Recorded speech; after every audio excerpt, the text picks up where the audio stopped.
아유, 오늘 장 초반에 좀 그렇네요. 다들 투자하시는 분들도 점차 좀 마음이 무거워지실 것 같습니다. 외국인이 결국에는 코스피, 코스닥 나란히 좀 팔고 있는 상황인데다가 코스닥 쪽으로 지금 1.5% 정도까지 밀리고 있습니다. 유가증권 시장도 하락으로 전환된 상황인데 절대 전략을 귀 기울여 보시죠. 토마토 투자클럽의 문서진 전문가입니다. 안녕하세요. 네, 안녕하세요. 네, 오늘 장 한마디부터 좀 알려주세요. 네, 오늘장 한마디는 하나만 더 확인하자입니다. 그 하나가 뭘지 좀 궁금한데요. 그리고 오늘 이 하락 움직임을 어떻게 봐야 될지 투자자분들께도 한 말씀 해주시죠. 네, 일단 뭐 제가, 이번 주 이제 화요일 절대 전략에서, 조금씩 경계감을 가져야 할 때라고 이야기를 드렸는데요. 이유는 이제, 물가지표 발표와 관련된 부분, 그 다음에 이제 이번 주가 사실상, 공매도가 없는 마지막 주간이다 보니까, 근데 그 과정에서 우리는 좀 많이 달려왔죠. 그러다 보니까 뭐 차익 실현 매물도 좀 나올 수 있는 상황이다라고 이야기를 드렸고, 어쨌든 이런 부분이 좀 종합이 되면서 오전을 좀 강한 좀 하락을 하고 있는 상황인 것 같습니다. 특히 아무래도 이제 코스닥이 상대적으로 더 많이 올랐죠. 뭐 차트를 한번 보시면 제가 이제 늘상 이야기 드렸던 이 슬로우 스토캐스틱 상에서의 이 과열 이 부분을 한 번은 시켜주고 가야 된다. 한 달 넘게 이렇게 특히 코스닥 같은 경우는 한 달 넘게 이런 과열권이 있었기 때문에 좀 조정을 줄 것 같다.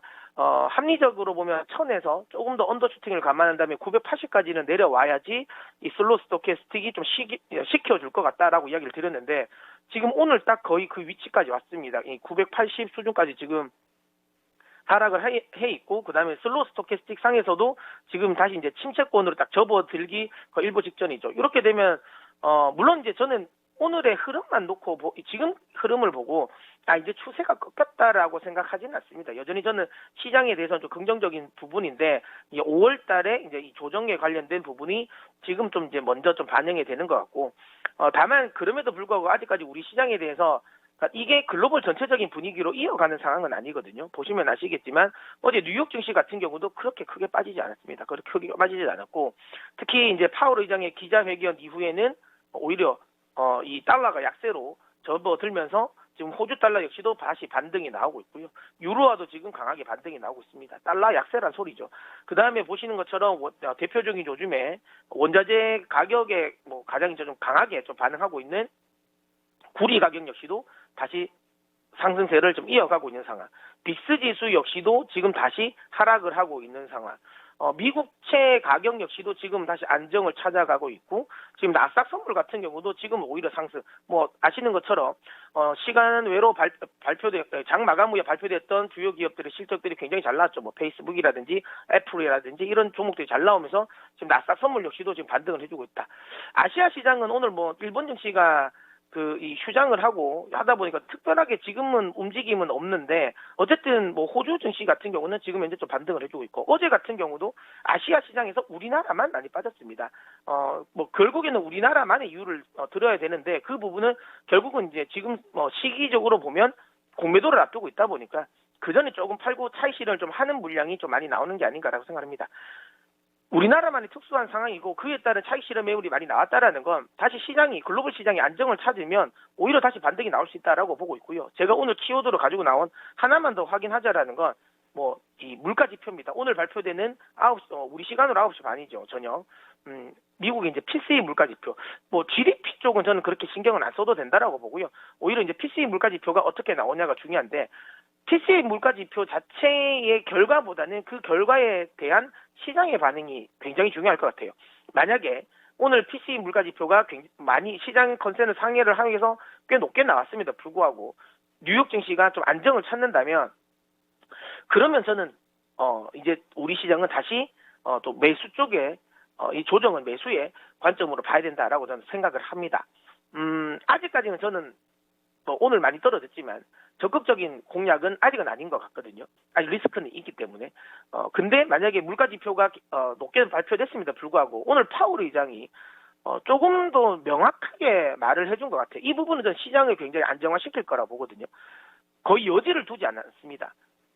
기자회견을 통해서도 굉장하게 이제 강력하게 안 할 거다라는 이야기를 했고, 기자 질문에 지금쯤에 뭐 테이퍼링을 해야 되는 거 아니냐라고 할 때, 그럴 생각 전혀 없다고 이야기했죠. 아직 한참 멀었다. 그리고 3월 달에 서프라이즈한 경제 지표 이거 하나만 가지고 판단할 수 없다.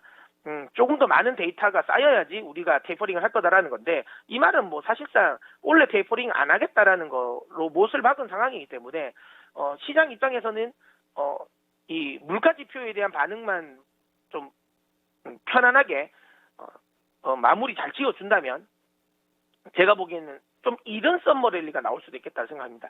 저는 5월 달을 굉장히 좀 부정적으로 보지 않았습니까? 3월 말부터 해서 4월 달은 시장이 굉장히 괜찮을 것 같고 다만 5월 달은 좀 조심해야 된다라고 이야기 드렸는데 그게 이제 물가 인플레이션에 대한 우려감인데 이걸 만약에 시장이 그냥 묻고 가버린다면 파월 의장이 이야기한 것처럼 이거 일시적이고 결국에는 6월 달부터는 다시 안정을 찾을 수밖에 없는 이런 결과물이 나온다라는 걸 시장도 다 알고는 있거든요. 그럼 그걸 이제 인지를 해서 이걸 무시하고 물가 지표를 무시하고 간다면 사실상 5월 달도 물가 지표를 제외하면 시장이 악재가 될 만한 요소는 없거든요. 그렇게 된다면 결국은 이게 좀 이른 썸머 랠리가 나올 수도 있다. 그렇게 생각합니다. 그래서 요 딱 하나 물가 지표 관련 부분, 이 물가 지표에 시장이 어떻게 반응하냐를 보고 판단하면 될 것 같고요. 어쨌든 오늘까지는 저는 좀 관망을 계속 하셨으면 좋겠습니다. 아직까지 경계감을 가지는 게 맞고요. 물가 지표 결과를 보고 오늘 결과를 보고 시장이 어떻게 반응하냐에 따라서 저는 그 다음부터 좀 저가 매수로 들어가도 되지 않을까라고 생각합니다. 그러면 물가 지표가 뭐 지나치게 높게 나온다든지 이런 수준이 아니고 안정적인 수치만 나오더라도 시장은 바닥을 잡고 반등 움직임을 나타낼 수 있을 거라고 보세요? 저는 근데 물가 지표 수준도 저는 관계는 없다고 보거든요. 예를 들어 PCE 물가 지표가 만약에 3%를 넘겼다. 넘기는 건 괜찮습니다. 왜냐하면 어차피 시장은 그걸 알고 있거든요. 왜냐하면 기조효과가 3, 4월은 기조효과가 명확하기 때문에 거기에 따른 부분은 일시적이라는 걸 시장이 인정하기 때문에 뭐 결과가 아주 높게 나오는 건 상관없고 그래서 낮게 나오는 것도 상관없습니다. 중요한 건 그 결과에 대한 시장의 반응이 중요한 거죠.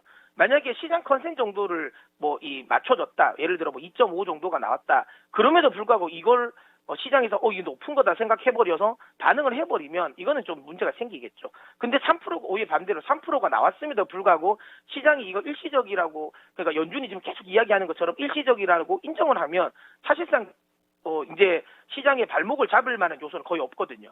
그렇기 때문에 오늘 시장의 반응이 가장 중요합니다. 그래서 물가 결과보다는 결과치에 대한 시장의 반응을 좀 보셨으면 좋겠다라고 얘기 드립니다.